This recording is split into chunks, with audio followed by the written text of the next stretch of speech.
여러분 안녕하십니까? KBS 뉴스 930입니다.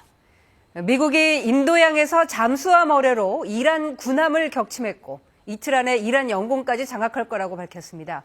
트럼프 대통령은 이란 지도자가 되고자 하는 이는 모두 죽을 거라고 경고했습니다. 워싱턴 김지숙 특파원입니다. 미 해군의 잠수함이 인도양 공해상에서 이란 전함을 어뢰로 공격해 침몰시켰습니다. 어뢰로 적군 함정을 격침한 건 2차 세계대전 이후 처음입니다.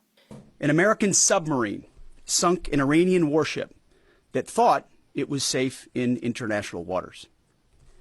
Instead, it was sunk by a torpedo. Quiet death. 미군은 이번 작전 기간 2,000개 이상의 목표물을 공격했고 이란 함정 20척 이상을 파괴해 이란의 주요 해군력을 사실상 무력화했다고 밝혔습니다. 트럼프 대통령을 암살하려고 했던 이란 부대 지휘관도 사살했다고 밝혔습니다. 또 앞으로 이틀 안에 이란 영공을 완전히 장악할 거라고 말했습니다. 이란의 방공망이 무력화돼 저지 없이 이란 영공을 다니며 작전을 수행할 수 있게 된다는 의미로 풀이됩니다.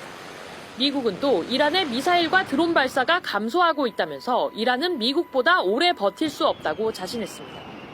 트럼프 대통령도 이번 군사작전을 매우 잘하고 있다면서 10점 만점에 15점 정도로 평가한다고 했습니다. 이란 지도자가 되고자 하는 자는 결국 죽을 거라고도 했습니다. So we're in a very strong position now, and their leadership is just rapidly going. Everybody that seems to want to be a leader, they end up dead. 한편 미국은 북한에 대해서도 간접적인 경고 메시지를 보냈습니다. They don't really bear on the case of Iran. We're going to deal with Iran's nuclear ambitions, and that'll send plenty of signals in the process. 다만 백악관은 북한 관련 입장 변화는 없다고 선을 그었습니다. 또 현재 시점에서 이란에 대한 지상군 투입은 이 작전 계획의 일부는 아니라고 거리를 뒀습니다. 워싱턴에서 KBS 뉴스 김지숙입니다. 나토 가입국인 튀르키예 영공으로 향하던 이란 미사일이 나토 요격 미사일에 격추됐습니다. 이스라엘은 테헤란 군시설을 집중 타격해 이란군 수천 명이 사망했다고 주장했는데요.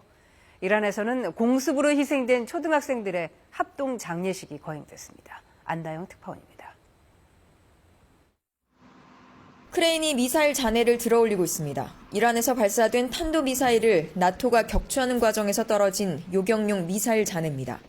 이란의 탄도미사일은 나토 가입국인 튀르키예 영공으로 향하던 중이었습니다. 튀르키예의 한 관계자는 미사일이 키프로스의 기지를 겨냥했지만 궤도를 이탈한 것으로 추정된다고 말했습니다.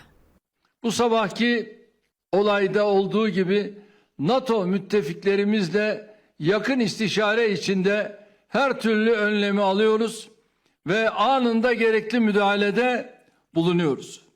이스라엘군은 이란 공격 닷새째인 현지 시각 4일, 이란 테헤란 동부의 대형 이란군 복합시설을 집중적으로 타격했다고 밝혔습니다. 이란 혁명수비대와 정보국 등이 있었던 곳이라며 이번 공습으로 이란군 수천 명이 사망했을 거라고 주장했습니다. 이란에선 미국과 이스라엘의 공습으로 희생된 초등학생들의 합동 장례식이 거행됐습니다. 수천 명의 조문객이 모여 숨진 어린이들을 애도했습니다. 처참하게 부서진 학교 곳곳에서는 미끄럼틀과 의자, 교과서 등 어린이들이 쓰던 물건들도 발견됐습니다. 미국과 이스라엘이 이란 공격을 개시한 직후 폭격을 맞은 이 초등학교에선 175명이 숨진 것으로 확인됐습니다. 이 학교는 이란 혁명수비대 관련 건물이 밀집한 지역에 위치한 것으로 파악됐습니다. 이런 가운데 당초 현지 시각 어젯밤으로 예정됐던 이란 최고 지도자 하메네이의 장례식은 연기됐습니다. 이란 정부는 장례식에 전례 없는 인파가 몰릴 것으로 예상돼 행사를 연기했다고 밝혔습니다. 파리에서 KBS 뉴스 안다영입니다. 이란의 새 최고 지도자로 숨진 하메네이의 차남 모즈타바가 유력한 것으로 전해지고 있습니다. 모즈타바도 강경파로 알려졌는데 이스라엘은 누가 후계자가 되더라도 제거 대상이라고 경고했습니다. 김기수 기자입니다. 미국과 이스라엘의 공습으로 사망한 하메네이. 이란이 3인 체제의 임시 지도자위원회를 구성한 가운데 후계자는 하메네이의 차남인 모즈타바 하메네이로 알려졌습니다. 이란 전문가 회의가 이미 최고 지도자로 모즈타바를 선출했다는 소식도 전해집니다. 올해 56살인 모즈타바는 아버지 하메네이 치하 이란에서 마쿠 실세 역할을 해왔습니다. 모즈타바는 아버지 못지않은 강경파로 알려져 있습니다. 미국은 2019년 모주타바가 사실상 최고 지도자를 대변한다며 제재를 부과했습니다. 아버지의 대미 강경 노선을 충실히 이행해 왔다는 의미입니다. 또 대미 저항의 중심 이란 혁명 수비대에 막강한 영향력을 행사해 온 걸로도 알려졌습니다. 외신들은 혁명 수비대가 그의 최고 지도자 선출을 강력히 밀어붙였다고 보도했습니다. 이미 안보와 군 운영을 책임져 온 적임자라는 겁니다. 이 때문에 미국은 모주타바가 중동의 긴장을 더욱 고조시키고 현재의 충돌을 더욱 악화시킬 위험 요소로 판단하고 있습니다. I guess the worst case would be we do this and then somebody takes over who's as bad as the previous person, right? That could happen. We don't want that to happen. 카츠 이스라엘 국방장관은 SNS에 올린 글에서 이란의 차기 지도자에 대해 이란 국민을 억압하려고 임명되는 모든 지도자는 제거 대상이라고 경고했습니다. 시위대 유혈 진압으로 악명 높은 이란에서 모주타바가 새 지도자로 선출될 경우 신정체제 세습 논란이 증폭될 것으로 전망됩니다. KBS 뉴스 김기수입니다. 밤사이 뉴욕 증시가 상승했습니다. 국제유가도 급등을 멈췄습니다. 뉴욕에서 박일중 특파원이 보도합니다. 이란이 미국과 접촉했다는 소식에 뉴욕 주식시장은 상승세로 출발했습니다. 경기 지표도 좋았습니다. 먼저 미국의 지난달 민간 고용이 크게 늘어난 것으로 집계됐습니다. 미 고용정보업체는 2월 민간 기업 고용이 6만 3천 명 증가한 것으로 나타났다고 밝혔습니다. 전문가 전망치를 뛰어넘는 수치로 지난해 7월 이후 가장 큰 증가폭입니다. 미국 서비스업 경기 지표는 2022년 중반 이후 가장 빠른 확장세를 보인 것으로 나타났습니다. 뉴욕 주식시장의 주요 지수는 오름세를 끝까지 유지했고 나스닥 지수가 1% 이상 오르는 등 상승 마감했습니다. 유럽 주식시장도 오름세로 거래를 끝낸 바 있습니다. 국제에너지 가격은 진정세입니다. 국제유가의 지표가 되는 브렌트유의 가격이 급등세를 멈추고 보합권에 머물고 있습니다. 천연가스 가격은 하락했습니다.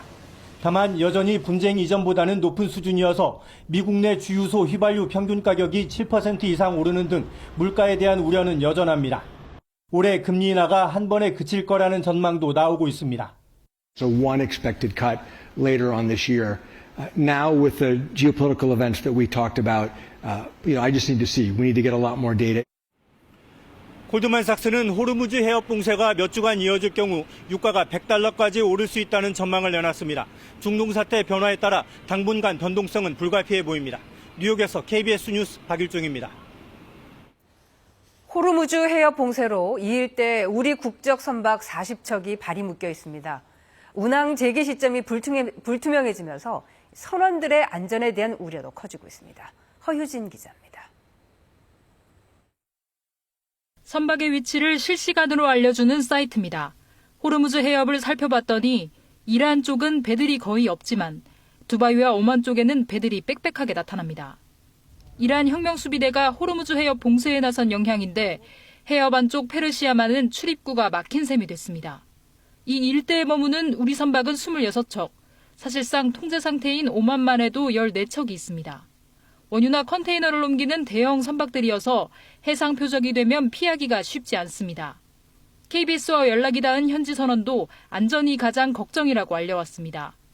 미사일 공격을 직접 보고 그 진동을 느꼈고 한때 죽음에 대한 공포를 느꼈다고 털어놨습니다. 언제 어디서 미사일이 또 날아올지 몰라 조그만 진동에도 잠을 못 자고 쉽게 깨는 생활이 며칠째 반복되고 있다고 했습니다. 기약 없는 일정에 식량이나 생필품 등도 걱정입니다. 선원노조는 생필품과 선원교대 지원, 선원안전 확보 방안 수립을 정부에 요청했습니다. 정부는 현지와 연락을 긴밀하게 유지하는 한편 상황 장기화에도 대비하기로 했습니다. 선박별로 생필품 상황을 점검을 하고 또 선원이 하선을 요구할 경우에 귀국할 수 있는 방법 등을 선사와 긴밀히 논의 중에 있습니다. 호르무즈 해협 봉쇄 현실화에 유조선 운임은 보름 만에 3배로 오르고 물동량은 평소보다 80%가량 줄었습니다. KBS 뉴스 허유진입니다. 요 며칠 전국 주유소에서 기름값이 급격히 오르면서 경유가 하루 새 100원 넘게 오르기도 했습니다. 이 때문에 조금이라도 싼 주유소에는 빈자리가 없습니다. 곽우진 기자의 보도입니다. 주유기 앞에 차량이 빽빽하게 줄지어 섰습니다. 소형 화물차와 사다리차도 한 자리 차지했습니다. 기름값이 크게 오르면서 저렴한 주유소로 몰려든 행렬. 특히 경유차 운전자가 더 바삐 움직입니다. 아무래도 양이 줄어드니까 더 빨리 주유는 하죠. 영업용은 특히 장거리를 많이 다니다 보니까 상당히 민감할 수밖에 없어요. 지난주 휘발유 가격은 리터당 평균 1,600원대, 경유는 1,500원대였지만 며칠 만에 1,700원을 훌쩍 넘어섰습니다. 경유의 인상폭은 휘발유의 1.5배 수준입니다. 경유는 자동차뿐 아니라 선박과 발전소에서도 쓰이는 만큼 공급 충격에 더 민감합니다. 그래도 이렇게 오르는 게 맞을까? 시민들은 회의적입니다. 오늘 아침에 기름을 넣으려다가 시간이 안 돼서 오후에 왔는데 이 잠깐 사이에 1,600원대에서 1,700원대로 올랐더라고요. 통상 국제유가가 주유소 소매가로 반영될 때까지 걸리는 시간은 2에서 3주 안팎. 게다가 현재 주유소에서 판매하는 기름은 대부분 중동 사태 이전 출고 물량입니다. 일부 그 중간 도매상들이 소매 가격을 좀 올린 측면도 좀 있고요. 지금 막 사재기까지 나타나고 있다고 하는 것 같습니다. 정부는 오늘부터 국내 주유소와 정유업체들을 상대로 급격한 석유 가격 인상 단속에 나서기로 했습니다. KBS 뉴스 곽우진입니다. 이재명 대통령이 싱가포르와 필리핀 국빈 방문을 마치고 어제 귀국했습니다. 이 대통령은 필리핀에서 한국전 참전 용사들을 만나 한국 초청 의사를 밝혔습니다. 손서영 기자가 보도합니다. 한국전쟁 당시 아시아 국가 중 최초로 가장 많은 병력을 보냈던 필리핀. 영웅묘지 한켠의 한국전 참전 기념비 앞에서 이재명 대통령은 헌화하고 묵념했습니다. 생존해 있는 참전 용사와 후손들도 직접 만났습니다.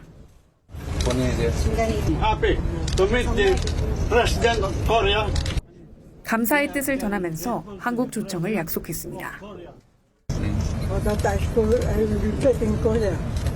한번 오십시오. 한번 오세요. 예우를 강화하고 보훈 외교를 적극 추진할 거라고 청와대는 설명했습니다. 필리핀 재계 인사들과도 만났습니다. 양국 간 제조, 에너지, 인프라 등 3대 유망 분야 협력을 위한 과감한 투자를 당부했습니다. 협력은 우리 양국을 넘어 아시아와 태평양, 나아가 세계 시장에 새로운 기회를 만들어낼 것이 분명합니다. 비즈니스 포럼을 계기로 조선, 원전, 식품, 의료기기 등 7건의 MOU도 체결됐습니다. 필리핀 동포 간담회를 끝으로 3박 4일 동남아시아 순방 일정은 모두 마무리됐습니다. 특히 이 대통령은 이번 아세안 국가 정상들과 회담에서 불안정한 국제 정세 속 평화 수호와 함께 동반자적 관계로 위기를 이겨나가자는 데 뜻을 모았습니다. KBS 뉴스 손서영입니다. 싱가포르 필리핀 순방을 마치고 어젯밤 귀국한 이재명 대통령이 귀국 첫 일정으로 중동 상황 점검에 나섭니다. 이 대통령은 오늘 오전 임시 국무회의를 주재하고 재정경제부 외교부와 중동 상황 대응책을 논의합니다. 회의에서는 국회 본회의를 통과한 전남 광주 통합특별시 설치 특별법과 사법 3법이 심의될 가능성도 있습니다. 이 대통령은 오후에 동계올림픽 선수단을 청와대로 초청해 오찬을 함께하며 격려할 예정입니다. 이번엔 KB증권 연결해서 오늘의 주식시장 알아보겠습니다. KB증권입니다. 국내 증시 매수 사이드카가 발동되는 등 급등 출발했습니다. 코스피는 11% 가까이, 코스닥은 10% 넘게 고점을 높이고 있습니다. 코스피는 나흘, 코스닥은 사흘 만에 상승하고 있습니다. 이 시각 현재 코스피는 540.87포인트 오른 5,634.41에, 코스닥은 99.2포인트 상승한 1,077.64에 거래되고 있습니다. 미국 3대 지수 필라델피아 반도체 및 러셀 2000 지수 상승 마감했습니다. 이날 발표된 2월 ISM 서비스업 및 ADP 민간 고용 지표 호조, 유가 급등세는 멈췄습니다. 코스피 시장에서 외국인과 개인은 동반 매수를, 기관 매도 중입니다. 삼성전자와 SK하이닉스, 현대차 등 코스피 시가총액 상위 200종목들 대부분 상승하고 있습니다. 특히 미래에셋생명은 상한가를, 오늘 코스피 상장한 K뱅크는 공모가 웃돌며 상승 중인 반면 S오일은 하락 중입니다. 에코프로와 알테오젠, 삼천당제약 등 코스닥 시가총액 상위 200종목도 대다수 오르고 있습니다. 이 시각 현재 달러화에 대한 원화환율은 1,461원 30전에 거래되고 있습니다. 지금까지 KB증권이었습니다.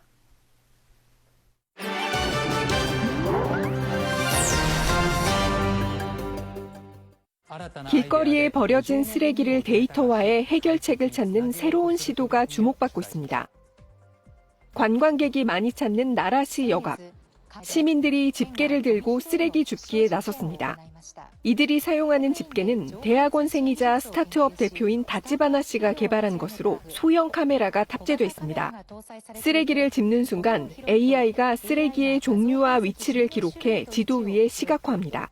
쓰레기를 주울 때마다 경쾌한 효과음이 나와 재미까지 더했습니다. 게임 감각으로 진짜 재밌었어요.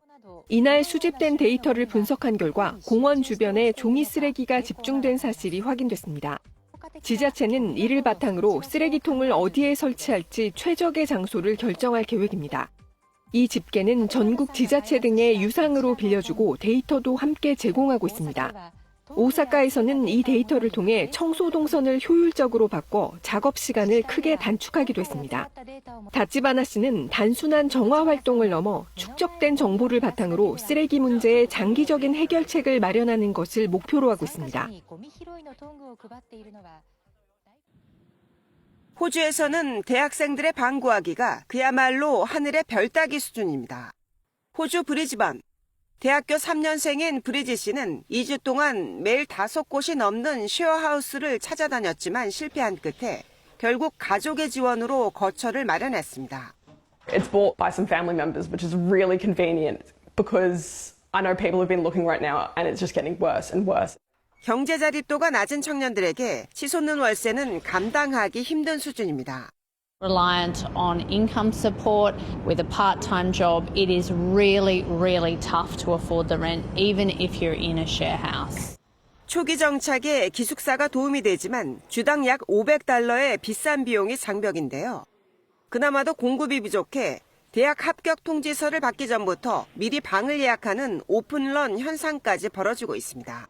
현재 브리즈번에서는 약 3,600개의 기숙사 침상을 건설하고 있는데요. 전문가들은 학생 전용 숙박시설이 더 늘어나야 일반 임대 시장의 압박이 줄어들 수 있다고 조언합니다. 여름철 서핑 명소인 독일 북부 발트해가 기록적인 한파로 꽁꽁 얼어붙으면서 이색 겨울 스포츠의 장으로 변했습니다. 하늘 높이 떠있는 커다란 연들이 시원하게 바람을 가릅니다. 그 아래 거침없이 눈밭을 질주하는 서퍼들. 얼핏 광활한 설원처럼 보이지만 이곳은 사실 꽁꽁 얼어붙은 바다 위입니다. 평소 파도가 치던 발트해 연안이 거대한 천연 빙판으로 변하며 최근 아이스 카이트 서핑이 한창입니다. 서퍼들은 대형 연이 끌어주는 강력한 힘을 이용해 스키나 스노보드를 타고 얼음 위를 미끄러져 나갑니다. 마찰 저항이 적은 얼음 위라 물 위에서보다 훨씬 빠른 시속 100km에 육박하는 속도감을 만끽할 수 있습니다. Ich mag das Adrenalin, den Spaß, das Gefühl der Freiheit, wenn du allein im Nirgendwo bist. Die Sonne scheint, du speedest, du fühlst die Kraft. 이 짜릿한 즐거움 뒤엔 철저한 안전 확인이 필수입니다. 매일 아침 얼음 두께와 균열 지점을 확인하고 반드시 동료들과 함께 움직입니다. 혹한이 만든 광활한 은빛 벌판 위에서 바람을 타는 서퍼들의 열기가 매서운 추위마저 잊게 만들고 있습니다. 중국 북서부 신장 이리 지역에서 봄을 앞두고 가축 11만여 마리의 대이동이 시작됐습니다. 신장 서북쪽 텐산 산맥 기슭에 자리 잡은 바오자더얼 겨울 목장. 다른 고산지대보다 눈이 덜 쌓여 가축들이 풀을 찾기 수월한 곳입니다. 이곳에서 겨울을 난 가축들이 이제 봄 목축지로 이동할 채비를 합니다. 체력이 약하거나 고령인 가축들은 차에 태워 따로 이동시킵니다. 전체 이동 거리가 130km나 되고 가파른 절벽과 협곡 사이를 지나야 해 줄곧 긴장의 끈을 늦출 수 없는데요. 到梅德尔的最上面，然后我们还要接着赶路才能到家。 사흘간의 여정을 거쳐 목적지에 무사히 도착한 가축들은 이제 이곳에서 출산한 뒤 5월 말이 되면 다시 여름 목장으로 이동하게 됩니다. KBS 월드뉴스입니다. 인공지능의 바탕을 둔 로봇이 빠르게 발전하면서 인간 노동력과 경쟁하는 구도가 두드러지고 있습니다. KBS는 연중기획 로봇의 노동, 노동이 온다를 통해 이런 현실을 조명하고 있는데요. 확고한 전문 영역이던 통번역 분야의 변화를 살펴봅니다. 김준범 기자입니다. 안윤수 씨는 해외 의류 등을 수입해 온라인에서 10년째 팔고 있습니다. 해외 거래처와 주고받을 제안서나 계약서, 번역이 필수입니다. 일본 물류 회사랑 이제 저희가 계약했던 계약서, 이제 전문 업체에 의뢰를 했던 겁니다. 3년 전부터는 번역 의뢰를 줄였습니다. 단어 하나하나가 민감한 서류지만 생성형 AI 번역도 문제가 없었습니다. 오히려 더 번역했던 것보다 더 전문가적으로 더 잘 돼가지고. 네, 어서 오십시오. 번역업체는 감원 일상입니다. 이곳은 직원을 7명에서 4명으로 줄였습니다. MTPE, 기계번역 후편집, 번역은 AI가, 인간은 교정만 하는 방식으로 일감 단가가 급락 중이기 때문입니다. 저희가 원가가 30%가 절감이 된다. 예를 들어서 그렇다고 한다 그러면 가격만 깎이는 그런 시장도 많이 이제 생겨나고 있는 거죠. 지금부터 테스트 진행해 보겠습니다. Hello, thank you for visiting us here at Scone AI at our Seoul branch. 다시 한번 들어볼까요? Hello, thank you for visiting us. 시차 없이 외국어를 통역해 글로 바꿔주는 서비스. 지난해 경주 APEC CEO 서밋에서 실제 활용됐습니다. 트럼프 대통령, 엔비디아 젠슨 황 등의 연설을 실시간 통역해 미디어 센터에 제공했습니다. 현재까지 적용 건수가 한 200건 이상 된다라고 보시면 될 것 같습니다. 챗GPT 등장 이후 프리랜서의 시간당 요금을 조사했더니 번역이 20% 넘게 줄어 가장 타격이 컸다는 분석도 있습니다. 한국예대 용인 캠퍼스가 2024년부터 영어, 중국어학과 신입생 모집을 중단했고 덕성여대 등 다른 대학도 학과 통폐합에 나서고 있습니다. 한 20년차 번역가는 자기 직업의 미래를 이렇게 답했습니다. 아이들도 생각하면서 얘네는 과연 뭘 하면서 살아야 될까? KBS 뉴스 김준범입니다. 지난해 개인 파산 신청자 가운데 60대 이상의 고령자가 절반에 가까운 것으로 나타났습니다. 이 같은 노후 파산은 점차 늘고 있는 추세인데요. 그 실태를 홍성희 기자가 취재했습니다. 파산 선고를 받은 60대 여성. 빚의 시작은 10여 년 전 남편의 사업 실패였습니다. 이후 봉제의 식당 일까지 밤낮 없이 일했지만 생활비 대기도 버거웠습니다. 그럼 130만 원 받았으니까 학원비도 안 되는 거죠. 희망이 안 보이는 너무 막연한 거야. 50대 후반 들어선 건강마저 나빠져 허드렛 일조차 어렵게 됐습니다.